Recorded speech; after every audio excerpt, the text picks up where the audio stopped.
we made some mistakes when we did our billing integration. So we had to integrate these two giant systems, and we messed it up a little bit. And it pissed off pretty substantially about 7% of our customers. And that doesn't sound like much for those that aren't listening. That was the most challenging professional time of my life, because if we have 60,000 customers, 7% of that, it's 4,000 or whatever. It's a lot of customers. It's a lot. So it's an absolute huge number. And these customers are like, wait a minute, I'm doing $2 million. Our customer might be doing $2 million a year in revenue, and they're paying $50,000 a month with us. So that's $600,000 a year. And we're billing them double because we messed our billing system up. Right. And then, that's a catastrophic thing. And it just, and because we're so sensitive to our customers, it caused a lot of challenges. And here we are on the other side of it. We're rocking. So it was constantly innovating, problem solving, and figuring out what to do, and pivoting the org, and creating, fire teams. And it was challenging. So there's never a straight line to success. Anybody who tells you that is either lying or they're the luckiest human being in the world. But we got through it. So, and I always find when I get through those moments, like, I don't know, that's what, like, I say this all the time. I like the movie Rudy, and like, I like like when you have to go through it and you get to the other side. And those stories are the epitomes of that, that I've watched in my life. It makes stronger. It makes you, first of all, what happens when that stuff happens, you identify weaknesses in the org, and you're always 2020. Oh my God, I should have moved this person to here, added this group, done this, done that. That's frustrating, because as perfectionists, we're like, totally. It's what we do. We want to be right. But the other point, there's a phrase, if it doesn't kill you, it makes you stronger, all those cheesy things. Let me tell you, if you really struggle and you really come through something hard, that Identify Software, that company, we still have annual reunions. We do. The culture that we had was phenomenal. At Kaseya, you come down to Miami and you walk around Miami, you'll see thousands of people wearing I Am Kaseya shirt. You'll see our customers wear shirts, I Bleed Kaseya Blue. We just had our customer conference in Las Vegas. We had 6,000 people there. And it was the pride, not only the employees, that our customers feel. They know we screw up. Like, listen, we're humans. We're a company made up of humans.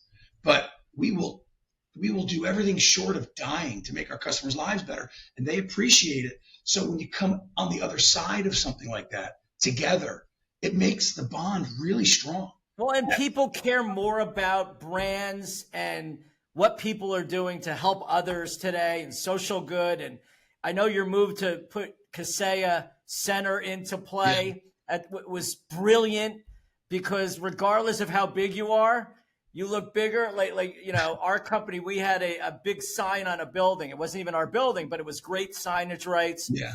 And, it just shows that you have an impact in the area and society that you're in. Yeah. And then the Kaseya Center for us, all that's true.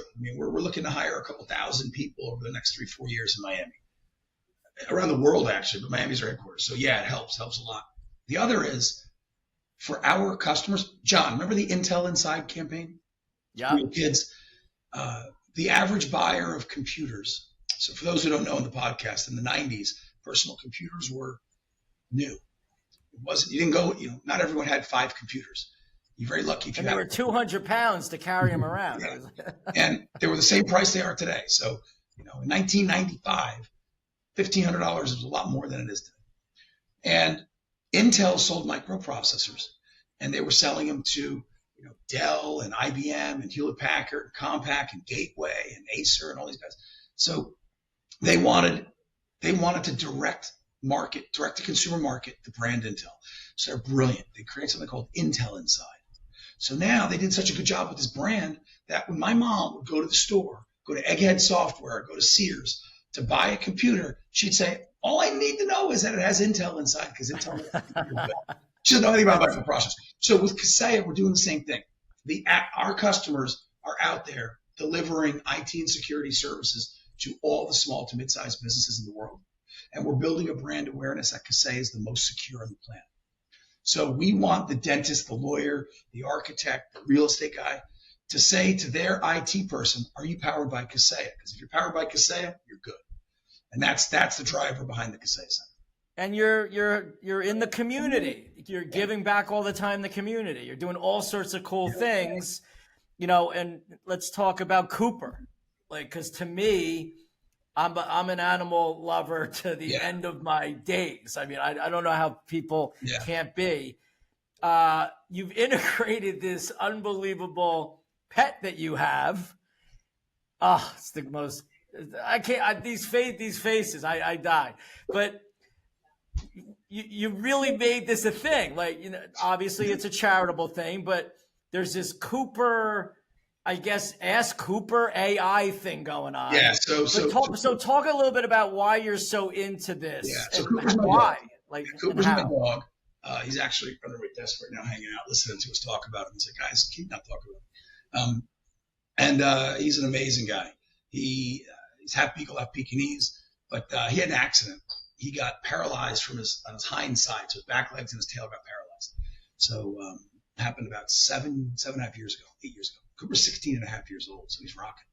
And so, he can't walk. So he learned how to spinal walk, which is where you like wiggle your back legs to move. And, even that's, as he's getting older, that's going away now. So, can't walk. Some dogs get the wheels. We tried the wheels and stuff. Yeah, I've seen that. Yeah. So, Cooper's been an inspiration for a lot of people. We take him to a lot of veteran places. You get the kids coming back from the war. Imagine you're a 19-year-old kid. You get your legs are blown off. Or I don't mean to be negative, but something bad happens. That's hard to keep faith in life. And one of the things that I learned by being involved in the veterans community is when you're depressed, taking care of someone or something is one of the best ways of healing depression, because you feel needed and wanted and creates purpose. It's giving. Yeah. So, Cooper would go and then the young men and women would see Cooper and be like, holy shit, if this guy can do it, what does that mean? And so we put together some stuff where we take disabled animals and we bring them to give them for vets to work with. And it's been amazing. And that's one of the things that the CoopWorks Foundation does. And it's just amazing to see, really changing these guys. I love it. I mean, to have an inspiration with you all day, every day, and to let other people feel it. Yeah, and now you're incorporating it into Kaseya, which means that Cooper will live forever, right? Absolutely. And so we deal with some pretty serious cybersecurity stuff in our world. We are the global leader in IT and cybersecurity management for small to mid-sized business. And not to scare everybody, but of the cyber gangs and the cyber criminals around the world, the commercial ones, not the espionage attacks. About 99% of attacks are going after companies of less than 500 people. You read about the MGM getting hit, and you read about Caesars getting hit and things like that. Those are the ones that make the papers, which you don't see about the thousands of law firms that get $25,000 ransoms every day. The reason the criminals go after them is quite simple. They're an easier target. And they're below the radar. FBI has limited resources. Interpol has limited resources. Yeah. This is the Wild West. So our technology, we're the primary defender of small to mid-sized businesses around the world. We take a lot of pride in it. So we have a lot of AI in what we do, and we leverage AI as a tool to help us do different things. And from a lot of the technology advances so fast that sometimes it's important to create something memorable so people remember what you do, so they buy more of your stuff. And I'm like, F it. We're going to call this the Cooper Intelligence Engine. And, you put, I got a picture of it right here in the back of my phone. Dude, everyone loves a mascot. I mean, look, Ronald McDonald. I mean, like, we've been seeing it for years. It works. The Cooper Kaseya. So hopefully it's amazing. Someone knows a Kaseya Center. They got to sell some of those Cooper dolls. Yeah, and it commercially works. It creates a nice brand. But what it also does, I mean, you got to it's from a humanitarian perspective, if you will. I mean, I'm active like you in animal causes and kids, animals, veterans, or education, what I try to spend time with. And I mean, we've rallied thousands of people in the Kaseya community around this. At our event in Las Vegas, we did hundreds of thousands. So on the last day, early in the morning, we had a lot of our customers come, and they donated their time, and a lot of us donated the money to put together some packages for veterans, homeless veterans and things. And it was amazing. It's people who normally wouldn't think about being active and helping things. They rally around Cooper. Oh, Cooper's helping the vets. Okay, we'll do it. Like listen, but that's the magic. We want to rally. People just need to be shown the way, but to have a brand that you can feel happy to identify with, which is animals or, Cooper, is amazing. And I just want to commend you on that, because you know what?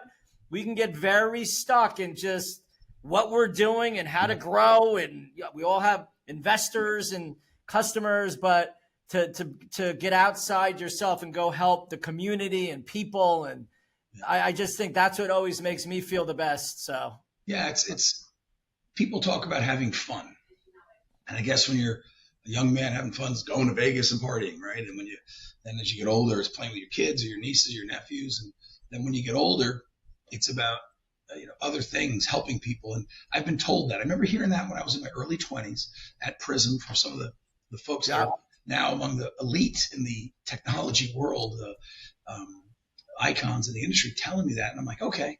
And now I'm like, yeah, I get more joy. I get more joy at a watching what the kids do at the SPCA in Monmouth County, one of the things that we're involved with, than making another X amount of dollars or going to another party. Or it's cool. It's something that it's an inevitable truth. And the most joy that I've ever had is building companies and watching the people at the companies grow, so those people can do the same thing that I'm